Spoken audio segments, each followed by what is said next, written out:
ദൈവതിരുനാമത്തിന് മഹത്വമുണ്ടാകട്ടെ. നമ്മൾ ദൈവത്തിൻ്റെ പ്രവൃത്തികളെക്കുറിച്ചും ദൈവാനുഗ്രഹങ്ങളെക്കുറിച്ചും ദൈവസാന്നിധ്യത്തെക്കുറിച്ചുമൊക്കെ ധാരാളം കേൾക്കുന്നുണ്ട്. പക്ഷെ എത്ര പേർക്ക് ജീവിതത്തിൽ ഇത് അനുഭവിക്കുവാനായിട്ട് കഴിയുന്നുണ്ട്? നമ്മൾ വെറും കേൾവിക്കാരായിട്ട് മാത്രം ഇരിക്കാനല്ല ദൈവം നമ്മളെക്കുറിച്ച് ആഗ്രഹിക്കുന്നത്. അവിടുന്ന് നമ്മളെ ചിലതൊക്കെ കാണിച്ചു തരാനും ആഗ്രഹിക്കുന്നുണ്ട്. അതിന് നമ്മൾ ചെയ്യേണ്ടുന്നത് ദൈവസന്നിധിയിലേക്ക് എത്തേണ്ടതുപോലെ എത്തുക എന്നുള്ളതാണ്. 48-ാം സങ്കീർത്തനത്തിൻ്റെ 7-8 വാക്യങ്ങളിൽ ഇങ്ങനെയാണ് നമ്മൾ കാണുന്നത്: ഞങ്ങൾ കേട്ടതുപോലെ നമ്മുടെ ദൈവത്തിൻ്റെ നഗരത്തിൽ കണ്ടിരിക്കുന്നു. അപ്പോൾ അവർ വെറും കേൾവിക്കാരായിട്ട് മാത്രമല്ല കേട്ടത്, ദൈവസന്നിധിയിൽ അവർക്ക് കാണാനായിട്ട് കഴിഞ്ഞു. അപ്പം ഇന്നത്തെ ഈ 48-ാമത്തെ സങ്കീർത്തനത്തിൽ നിന്ന് ചില ആത്മിക ചിന്തകൾ നിങ്ങളുമായിട്ട് പരിശുദ്ധാത്മാവിൽ ആശ്രയിച്ച് പങ്കിടുവാനായിട്ട് ആഗ്രഹിക്കുകയാണ്. നമ്മളൊക്കെ ഒത്തിരി പേരുടെ അനുഭവങ്ങൾ കേൾക്കാറുണ്ടല്ലേ? ദൈവം നടത്തിയ വഴികളെക്കുറിച്ചും ദൈവത്തിൻ്റെ പ്രവർത്തികളെക്കുറിച്ചും പരിശുദ്ധാത്മാവിൻ്റെ ഇടപെടലുകളെക്കുറിച്ചും ദൈവ സാന്നിധ്യത്തെക്കുറിച്ചുമൊക്കെ. അപ്പോൾ ചിലരൊക്കെ ആഗ്രഹിക്കുന്നുണ്ട്, ദൈവമേ അവർക്കൊക്കെ അങ്ങനെയൊക്കെ ഉണ്ടായി, ഞങ്ങളുടെയൊക്കെ ജീവിതത്തിൽ അങ്ങനെ ചില അനുഭവങ്ങൾ ഞങ്ങൾക്കുണ്ടാകണമേ. ചിലർക്ക് പണ്ടിതൊക്കെ ഉണ്ടായിട്ടുണ്ട്, ഇപ്പം അത് അനുഭവിക്കാനായിട്ട് പറ്റുന്നില്ല. പ്രിയപ്പെട്ടവരെ, നമ്മൾ വെറും കേൾവിക്കാരായിട്ട് മാത്രം ഇരിക്കാനല്ല ദൈവം ആഗ്രഹിക്കുന്നത്. കാണുക.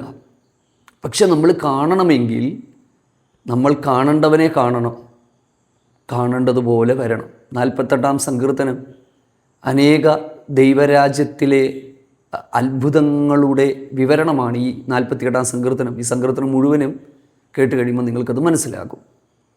ഇയ്യോബിൻ്റെ ജീവിതത്തിലെ കഷ്ടതയുടെ ഒടുവിൽ ആ മനുഷ്യൻ പറയുന്ന ചില വാക്കുകളുണ്ട്. ഞാൻ ദൈവമേ അങ്ങയെക്കുറിച്ച് ഒരു കേൾവി മാത്രമേ ഞാൻ കേട്ടിട്ടുണ്ടായിരുന്നുള്ളൂ, ഇപ്പോൾ എൻ്റെ കണ്ണാലെ ഞാൻ കാണുന്നു.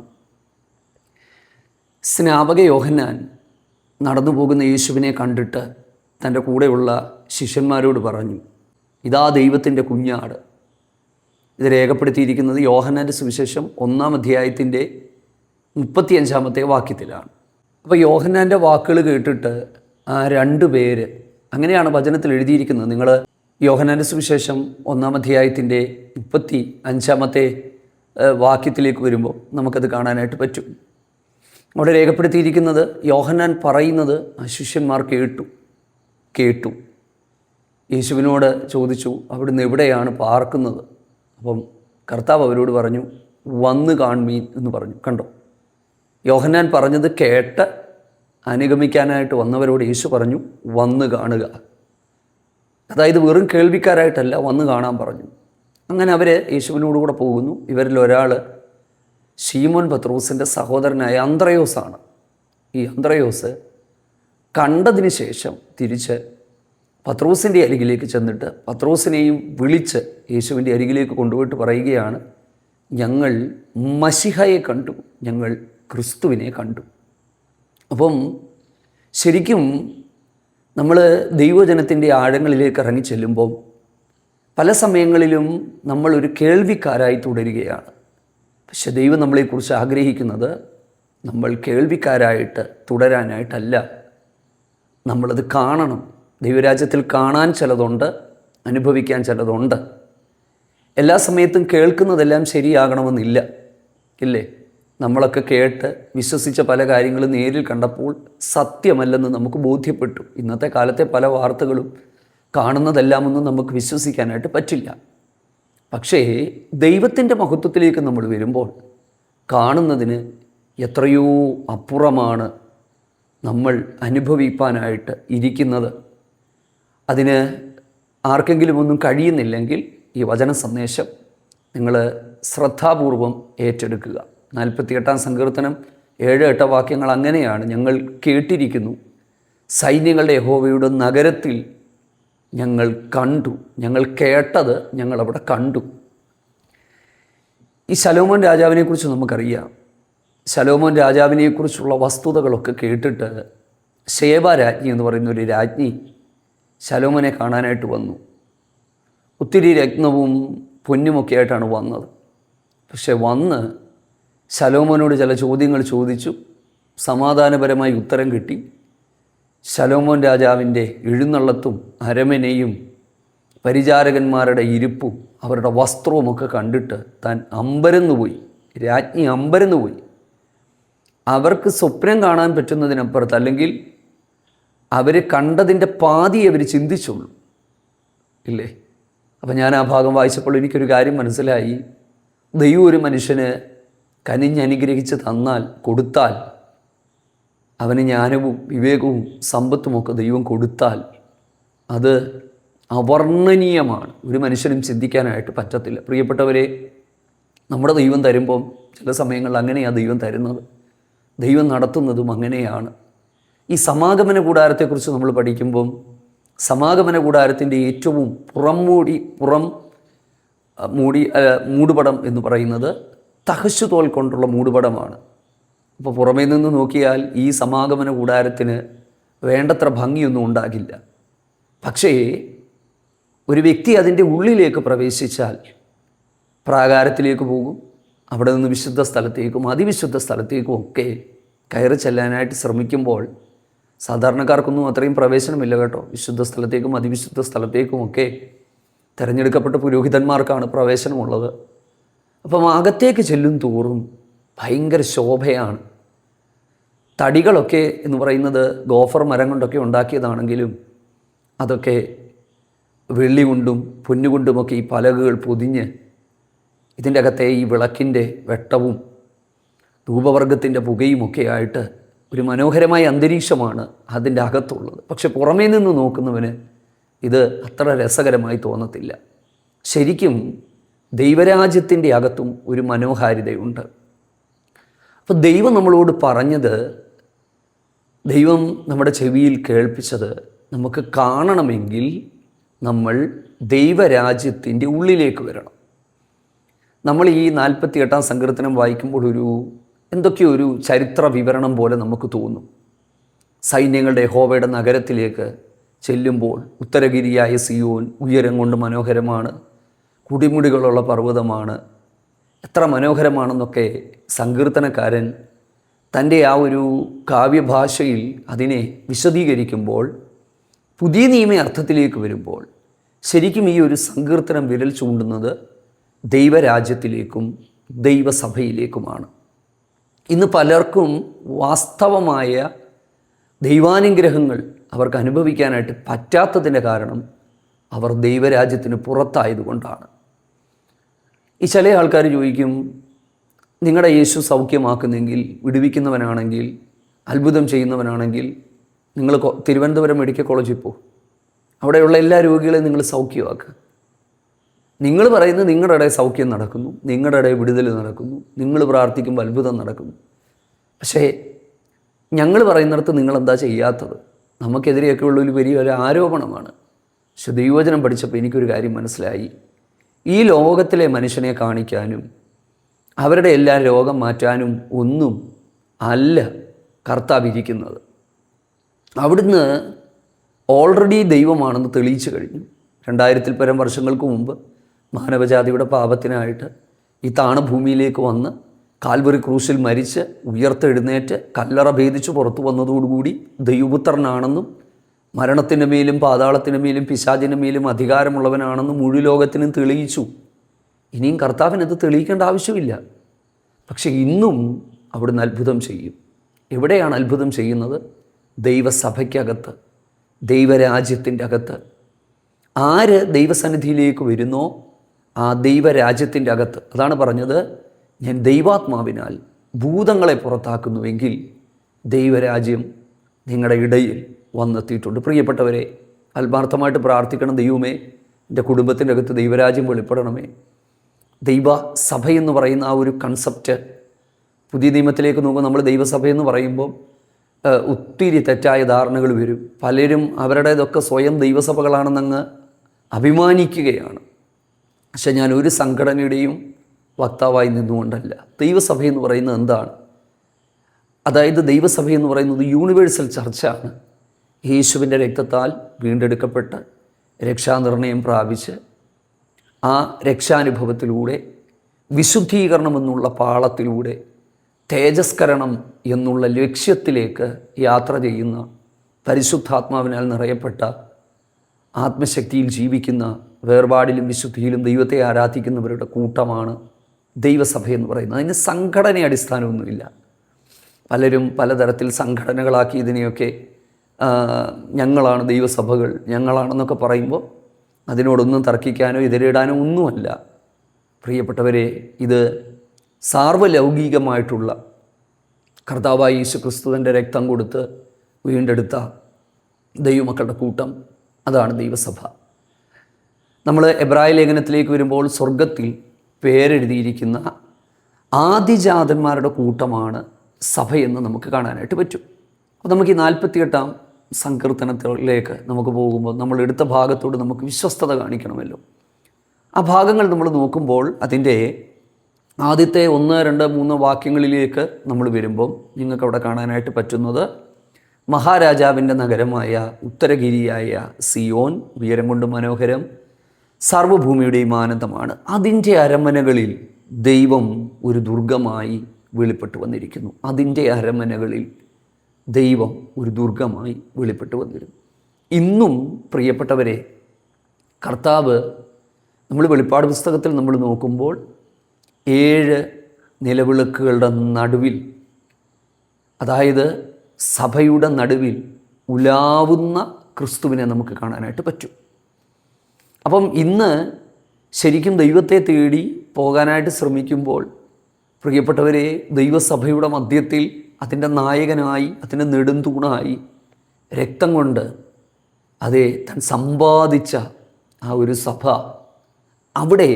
അവിടുന്നുണ്ട്. പഴയ നിയമകാലത്തിൽ സിയോനിൽ ദുർഗമായി അവിടുന്ന് വെളിപ്പെട്ടെന്ന് പറയുമ്പോൾ ഈ ഒരു കാലത്തിൽ, അതായത് ന്യായപ്രമാണ യുഗത്തിൽ, യുഗങ്ങളെക്കുറിച്ച് നമ്മൾ പഠിച്ചിട്ടുണ്ടായിരിക്കുമല്ലോ. നിഷ്കന്മഷ യുഗമെന്നും, മനസാക്ഷിയുടെ യുഗമെന്നും, വാഗ്ദത്ത യുഗമെന്നും, മാനുഷിക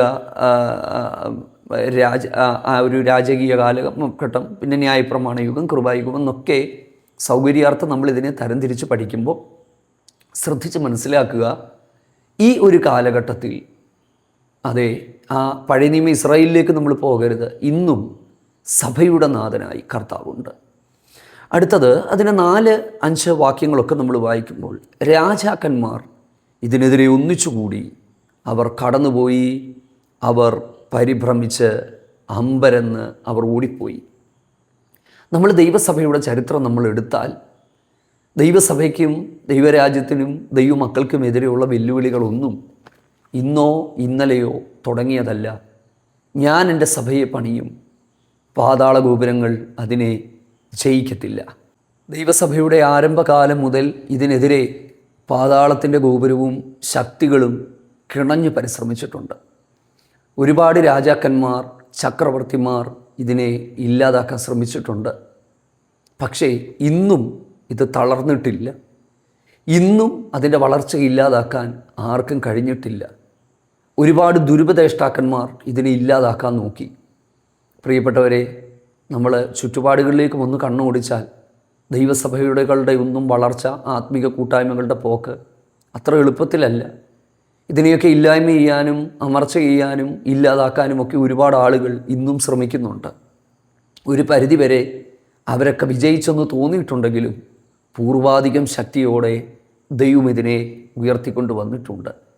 സങ്കീർത്തനക്കാരൻ പറയുക, രാജാക്കന്മാരൊക്കെ ഇതിനെതിരെ അണിനിരന്നെങ്കിലും അണിനിരന്ന രാജാക്കന്മാർ ഭ്രമിച്ച് ഭയവും വിറയിലുമായിട്ടൊക്കെ മാറ്റിയിട്ടുണ്ട്.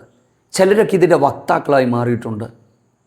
ചിലർ ദൈവിക ന്യായവിധിയും ശിക്ഷയും ഏറ്റുവാങ്ങിയിട്ടുണ്ട്. അതുകൊണ്ട് ഒരു കാര്യം ഉറപ്പാണ്, ആര് വിചാരിച്ചാലും ഇതിനെ തടയാനായിട്ട് പറ്റില്ല. ദൈവത്തിന് സ്തോത്രം. കല്ലുകൾ ആർത്ത് വിളിക്കുന്നത് പോലെ കർത്താവ് തൻ്റെ സഭയുടെ പണി ചെയ്തുകൊണ്ട് ഇരിക്കും.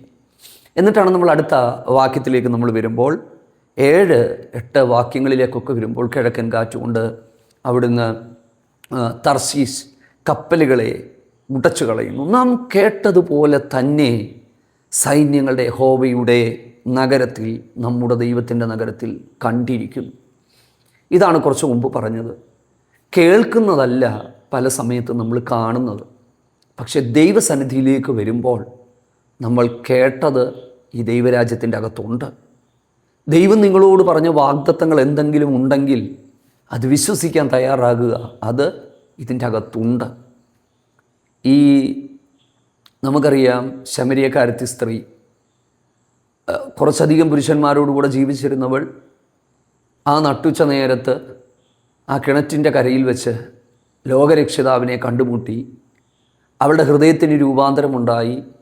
ആ ഒരു രക്ഷിതാവിനെ കണ്ടുമുട്ടിയ സന്തോഷത്തിൽ അവൾ പോയി അവളുടെ ഗ്രാമക്കാരെ മുഴുവനും വിളിച്ചു കൊണ്ടുവന്നു. അവരെല്ലാം വന്നപ്പോൾ അവരെല്ലാം ഒടുവിൽ അവളോട് പറയുന്നൊരു വാക്കുണ്ട്. നിൻ്റെ വാക്ക് കേട്ടതുകൊണ്ടല്ല, ഞങ്ങൾ ലോകരക്ഷിതാവിനെ ഞങ്ങളുടെ കണ്ണാലെ കണ്ടിരിക്കുന്നു. പ്രിയപ്പെട്ടവരെ, നമുക്കൊക്കെ ഉണ്ടാകേണ്ടുന്ന ആത്മീകമായ ഒരു വളർച്ചയുടെ ഭാഗമാണിത്. ആരെങ്കിലുമൊക്കെ പറഞ്ഞായിരിക്കാം നമ്മൾ ദൈവസ്നേഹത്തെക്കുറിച്ച് കേട്ടിട്ടുള്ളത്. ഒരുപക്ഷെ നമ്മുടെ മാതാപിതാക്കന്മാർ പറഞ്ഞിട്ടായിരിക്കാം, നമ്മുടെ സ്നേഹിതർ പറഞ്ഞിട്ടായിരിക്കാം. സംസാരിക്കുന്നൊരു ദൈവമുണ്ട്, നടത്തുന്നൊരു ദൈവമുണ്ട്, ആവശ്യങ്ങൾ നടത്തുന്നൊരു ദൈവമുണ്ട്, നിത്യജീവൻ തരുന്നൊരു ദൈവമുണ്ട് എന്നൊക്കെ നമ്മളോട് പലരും പറഞ്ഞ് കേട്ടിട്ടായിരിക്കാം നമ്മൾ ദൈവസന്നിധിയിലേക്ക് വന്നത്. പക്ഷെ എന്നും ആ ഒരവസ്ഥയിൽ നിൽക്കാനല്ല ദൈവം നമ്മളെക്കുറിച്ച് ആഗ്രഹിക്കുന്നത്. അവിടുന്ന് നമ്മളെ ചിലത് കാണിച്ചു തരാനായിട്ട് ആഗ്രഹിക്കുന്നു. അതുകൊണ്ടാണ് ഞാൻ ആ പ്രാരംഭത്തിൽ പറഞ്ഞത്, യോഹന്നാൻ്റെ ശിഷ്യന്മാർ യോഹന്നാൻ്റെ വാക്ക് കേട്ട് യേശുവിനെ അരികിലേക്ക് വന്ന് എവിടെയാണ് താമസിക്കുന്നതെന്ന് ചോദിച്ചപ്പോൾ വന്ന് കാണാൻ പറഞ്ഞപ്പോൾ അവരത് കണ്ടപ്പോൾ അവരുടെ ജീവിതം മാറി, അവരുടെ കാഴ്ചപ്പാടുകൾ മാറി. കാണേണ്ട ദൈവത്തെ കാണേണ്ടതുപോലെ കാണാനായിട്ട് നമുക്ക് കഴിയട്ടെ. ദൈവം നമ്മളെ കാണിക്കുന്നത് കൃത്യമായി കാണാൻ ഒരു കൃപ ദൈവം നമുക്ക് നൽകട്ടെ. പ്രവാചകനായ യിരെമ്യാവിനെ ശുശ്രൂഷകൾക്ക് വേണ്ടി വേർതിരിക്കുമ്പോൾ ദൈവം യിരെമ്യാവിനോട് ചോദിച്ചു, യിരെമ്യാവേ, നീ എന്ത് കാണുന്നു? അപ്പോൾ യിരെമ്യാവ് പറഞ്ഞു, ഞാൻ ജാഗ്രത ഒരു ബദാം വൃക്ഷത്തിൻ്റെ കൊമ്പ് കാണുന്നു. ദൈവം പറഞ്ഞു, നീ കണ്ടത് ശരി തന്നെയാണ്. എന്തിനാ അങ്ങനെ പറഞ്ഞത്? ദൈവം കാണിച്ചതിനെ കൃത്യമായി കണ്ട് തിരിച്ചറിയുവാൻ യിരെമ്യാവിന് കഴിഞ്ഞു. നമ്മുടെ ആത്മീക ജീവിതത്തിൻ്റെ വിജയമെന്ന് പറയുന്നത് ദൈവം നമ്മളെ കാണിക്കുന്നതിനെ കൃത്യമായി കാണാനായിട്ട് നമുക്ക് കഴിഞ്ഞാൽ, അതിനെ തിരിച്ചറിയാനായിട്ട് നമ്മൾ കഴിഞ്ഞാൽ നമ്മുടെ ജീവിതം വിജയിച്ചു. അതുകൊണ്ടാണ് പറഞ്ഞ്, എൻ്റെ ആടുകൾ എൻ്റെ ശബ്ദം കേൾക്കുന്നു, അന്യന്മാരുടെ ശബ്ദം കേൾക്കുമ്പോൾ അവ ഓടിപ്പോകുന്നു. പ്രിയപ്പെട്ടവരെ, കേൾക്കാനും തിരിച്ചറിയാനും ഒക്കെയുള്ള കൃപ ദൈവം നമുക്ക് തരട്ടെ. ചില ആത്മീക അനുഭവങ്ങളിലൂടെ നിങ്ങളുടെയൊക്കെ വിശ്വാസത്തെ ദൈവം ഈ നാളുകളിൽ ഉറപ്പിക്കട്ടെ. ചില അത്ഭുതകരമായ ദൈവിക പ്രവൃത്തികളിലൂടെ നിങ്ങളുടെ ധൈര്യത്തെ സർവശക്തനായ ദൈവം വർദ്ധിപ്പിക്കട്ടെ. ഞാനത് വിശ്വസിക്കുന്നു. ഇന്നും ദൈവത്തിനത് ചെയ്യാനായിട്ട് കഴിയും. അപ്പം വെറും കേൾവിക്കാരായിട്ടല്ല, കാണണം. ഞങ്ങൾ കേട്ടത് ഞങ്ങൾ കണ്ടിരിക്കുന്നു. അപ്പോൾ കേൾവി, 2 കണ്ടു. അടുത്തത് വളരെ പ്രധാനപ്പെട്ടൊരു കാര്യം നമ്മൾ അടുത്ത വാക്യത്തിലേക്ക് വരുമ്പം നമുക്ക് കാണാനായിട്ട് പറ്റും. എന്താണെന്നറിയാമോ? 9ാമത്തെ വാക്യമാണ്, ദൈവമേ, നിൻ്റെ മന്ദിരത്തിൻ്റെ മധ്യേ ഞങ്ങൾ നിൻ്റെ ദയയെക്കുറിച്ച് ചിന്തിക്കുന്നു. അപ്പോൾ കേട്ടു, കണ്ടു, ചിന്തിക്കുന്നു. ധ്യാനമാണ്. ശരിക്കും ദൈവവചന ധ്യാനം നമ്മുടെ ജീവിതത്തെ മാറ്റും. ദൈവത്തിൻ്റെ ദയ, കാൽവറി ക്രൂശിൽ അവിടുന്ന് നമുക്ക് വേണ്ടി തന്ന രക്ഷ, ഇതിനെക്കുറിച്ചൊക്കെ ദൈവസന്നിധിയിലിരുന്ന് ചിന്തിക്കണം. ലോകത്തിൻ്റെ കാര്യങ്ങളൊക്കെ ചിന്തിച്ച് വെറുതെ മനസ്സ് നിരാശപ്പെടുത്തി എന്തിനാ വെറുതെ അസുഖങ്ങളും പിടിച്ച് രോഗികളായിട്ട് നമ്മളിങ്ങനെ മുമ്പോട്ട് പോകുന്നത്? ദൈവത്തിൻ്റെ ദയയെക്കുറിച്ച് ചിന്തിക്കുക. ഇല്ലേ, ഇത് പാടിയാലും ഇതിനെക്കുറിച്ച് പ്രസംഗിച്ചാലും ഒരു പുരുഷായുസ് മൊത്തം കിട്ടിയാലും തികയത്തില്ല. ദൈവഭക്തന്മാരൊക്കെ അങ്ങനെ ജീവിച്ച ആളുകളാണ്. അതിനും അങ്ങനെ ഒരു പ്രത്യേകമായ ഒരു ആത്മിക നിലവാരത്തിലേക്ക് സ്വർഗത്തിലെ ദൈവം നമ്മളെല്ലാം ഉയർത്തിക്കൊണ്ടുവരുവാനായിട്ടിടയായി തീരട്ടെ. അടുത്തത് 10ാമത്തെ വാക്യത്തിലേക്ക് വരുമ്പോൾ, ദൈവമേ, നിൻ്റെ നാമം പോലെ തന്നെ നിൻ്റെ സ്തുതിയും ഭൂമിയുടെ അറ്റങ്ങളോളം എത്തുന്നു. സത്യത്തിൽ ഇതൊരു പ്രവചന ഭാഗമാണ്. അതായത് ഈ സങ്കീർത്തനക്കാർ, കോരഹപുത്രന്മാർ ഇത് പാടുന്ന സമയത്ത് ഭൂമിയുടെ അറ്റത്തോളം ഒന്നും സ്തുതി എത്തുന്നില്ല. കാരണം ഇസ്രായേൽ എന്ന് പറയുന്ന ഒരു രാജ്യം എത്രത്തോളം ചെറുതാണെന്നുള്ളത് ആ മാപ്പ് നോക്കുമ്പോൾ നമുക്കറിയാം. പക്ഷേ അവർ പറയുന്നത് നിൻ്റെ സ്തുതി ഭൂമിയുടെ അറ്റത്തോളം എത്തുന്നു. അപ്പോൾ അതെന്താ? ഇതൊരു പ്രവചന ശബ്ദമാണ്. നോക്കിക്കേ, ഇന്ന് ലോകത്തിൽ ഏത് സ്ഥലത്ത് നമ്മൾ നോക്കിയാലും അവിടെ ദൈവത്തെ ആരാധിക്കുന്ന ഒരു ദൈവവൈതലിനെ നമുക്ക് കാണാൻ പറ്റും. കർത്താവിൻ്റെ നാമത്തെ വിളിച്ചപേക്ഷിക്കുന്ന, കർത്താവിനെ സ്തുതിക്കുന്ന, ആരാധന കഴിക്കുന്ന ഒരു കൂട്ടത്തെ ഈ ലോകത്തിൻ്റെ ഏത് കോണിപ്പോയാലും കാണാൻ പറ്റും. കണ്ടോ, അങ്ങയുടെ സ്തുതി ഭൂമിയുടെ അറ്റത്തോളം എത്തുകയാണ്. പരിശുദ്ധാത്മാവ് ഈ ഒരു അന്ത്യകാലത്തിലും അത് വളരെ വേഗത്തിൽ ചെയ്തുകൊണ്ടിരിക്കുകയാണ്. അടുത്തത്, അങ്ങയുടെ ന്യായവിധികൾ നിമിത്തം സിയോൻ പർവ്വതം സന്തോഷിക്കുകയും യഹൂദാപുത്രിമാർ ആനന്ദിക്കുകയും ചെയ്യുന്നു. അടുത്തത് 12-13 വാക്യങ്ങളാണ്, ശ്രദ്ധിച്ച് കേൾക്കണം. അതിൻ്റെ അകത്തുനിന്ന് ചില കാര്യങ്ങൾ പറയാതിരിക്കാനായിട്ട് പറ്റത്തില്ല. സിയോനെ ചുറ്റി നടന്ന് പ്രദക്ഷിണം ചെയ്യുവീൻ, അതിൻ്റെ ഗോപുരങ്ങളെ എണ്ണുവീൻ, വരുവാനുള്ള തലമുറയോട് അറിയിക്കേണ്ടതിന് അതിൻ്റെ കൊത്തളങ്ങളെ സൂക്ഷിച്ച് അരമനകളെ നോക്കുക. ശ്രദ്ധിച്ചേ, ചുറ്റി നടന്ന് പ്രദക്ഷിണം ചെയ്യുക, ഗോപുരങ്ങളെ എണ്ണുക, വരുവാനുള്ള തലമുറയോട് അറിയിക്കേണ്ടതിന് അരമനകളെ നടന്നു നോക്കുക. എന്താ അതിൻ്റെ അർത്ഥം? ആക്ഷരികമായൊരു അർത്ഥത്തിലേക്ക് നമ്മൾ പോകുമ്പം വേണമെങ്കിൽ യെരുശലേം ദേവാലയത്തെ എടുത്താൽ അതിൻ്റെ മനോഹരമായ കാര്യങ്ങളൊക്കെ നോക്കുക, പർവ്വതത്തിലൊക്കെ കീറി നടക്കുക, ആ സ്ഥലങ്ങളെല്ലാം കാണുക, എന്നിട്ട് അതിൻ്റെ ഒരു വിവരണം തലമുറയ്ക്ക് കൊടുക്കുക. അങ്ങനെ വെറും ചരിത്രപരമായ വിവരണം കൊണ്ട് ഒരു വ്യക്തിയുടെ ജീവിതം മാറുമോ? ഒരിക്കലും മാറത്തില്ല. ശരിക്കും അതിൻ്റെ ആഴമായ ഒരു ആത്മീക വെളിപ്പാടിലേക്ക് നമ്മൾ പോകുമ്പോൾ ശരിക്കും നമ്മൾ ദൈവരാജ്യത്തിൻ്റെ അകത്തേക്ക് ചെന്ന് ദൈവവചനത്തിൻ്റെ ആഴത്തിലേക്ക് നമ്മൾ ചെല്ലുമ്പോൾ നമുക്ക് എണ്ണാൻ പറ്റും, ചുറ്റി നടന്ന് പ്രദക്ഷിണം ചെയ്യാൻ പറ്റും. അതായത് ശരിക്കും നമ്മൾ ഈ ദൈവവചനത്തിൻ്റെ ആഴങ്ങൾ, ദൈവരാജ്യത്തിൻ്റെ ആഴങ്ങൾ നമ്മളെ അത്ഭുതപ്പെടുത്തുന്നതാണ്. അത് നമ്മൾ മനസ്സിലാക്കി ഈ ദൈവരാജ്യത്തിൻ്റെ ആഴമായ ആത്മീക അർത്ഥങ്ങൾ മനസ്സിലാക്കി വരാനുള്ള തലമുറകളോട് നമ്മളിതിനെക്കുറിച്ച് അറിയിക്കുക. ഒരു വലിയ ദൗത്യം ദൈവം നമ്മളെ ഏൽപ്പിച്ചിരിക്കുക. പ്രിയപ്പെട്ടവരെ, അത് അറിയിക്കണമെങ്കിൽ നമ്മൾ എണ്ണണം, ചുറ്റി നടക്കണം, പ്രദക്ഷിണം ചെയ്യണം.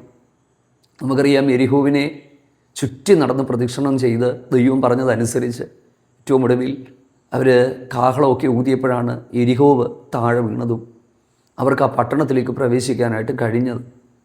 എന്നതുപോലെ ഇന്നും വിശ്വാസത്തോടെ നമ്മൾ വെക്കേണ്ടുന്ന ചുവടുകൾ, ദൈവവചനത്തിൻ്റെ ആഴത്തിലൂടെ നമ്മൾ സഞ്ചരിക്കേണ്ടുന്ന അനുഭവങ്ങൾ, ആഴമായ പ്രാർത്ഥനാ ജീവിതം, ആത്മീക മൂല്യങ്ങൾ, ഇതൊക്കെ നമ്മൾ അനുഭവിച്ചതിന് ശേഷം വരുവാനുള്ള തലമുറയോട് ഇതൊക്കെ പറയണം. ദൈവം നടത്തിയ വഴികൾ, ഇന്ന് അനുഭവമില്ലാത്ത പ്രസംഗങ്ങൾ കൂടിക്കൊണ്ടിരിക്കുമ്പോൾ ജീവിതാനുഭവങ്ങളിൽ നിന്ന്, ദൈവം നടത്തിയ വഴികളിൽ നിന്ന് നമുക്ക് മറ്റുള്ളവരോട് പറയാനായിട്ട് കഴിയണം. ഏറ്റവും ഒടുവിൽ പറയുക, ഈ ദൈവം ഇന്നും എന്നേക്കും നമ്മുടെ ദൈവമാകുന്നു, അവൻ നമ്മെ ജീവപര്യന്തം വഴി നടത്തും. അപ്പോൾ ഈ ദൈവത്തെക്കുറിച്ച്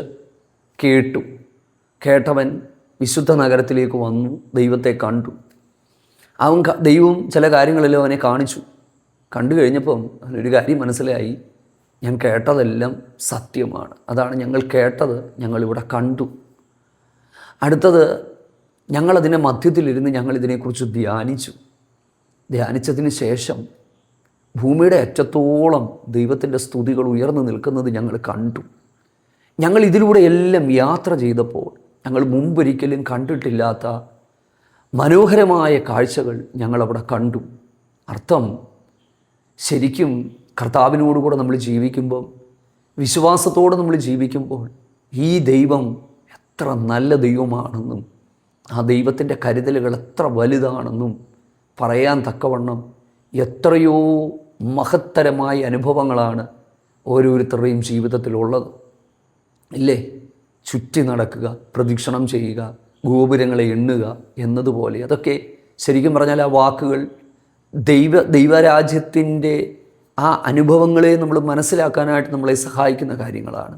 എന്നിട്ട് പറയുക, ഈ ദൈവം എന്നും എന്നേക്കും നമ്മുടെ ദൈവമാണ്. കേട്ടു, കണ്ടു, ധ്യാനിച്ചു, മനസ്സിലാക്കി. ഇതെല്ലാം കഴിഞ്ഞപ്പോൾ പറയുക, ഈ ദൈവം എന്നും എന്നേക്കും നമ്മുടെ ദൈവമാണ്. പ്രിയപ്പെട്ടവരെ, നമുക്കിനിയും ഈ ദൈവമല്ലാതെ മറ്റാരെങ്കിലും വേണോ? ഈ കർത്താവിൻ്റെ സ്നേഹത്തെ നമ്മൾ രുചിച്ചറിഞ്ഞാൽ ദൈവത്തിന് സ്തോത്രം. ഈ ദൈവത്തെ വിട്ടിട്ട് നമുക്ക് എങ്ങനെ പോകാനായിട്ട് പറ്റും? ദൈവം വിളിച്ചിറക്കിയവനെയും ദൈവം അങ്ങനെ കൈവിടത്തില്ല.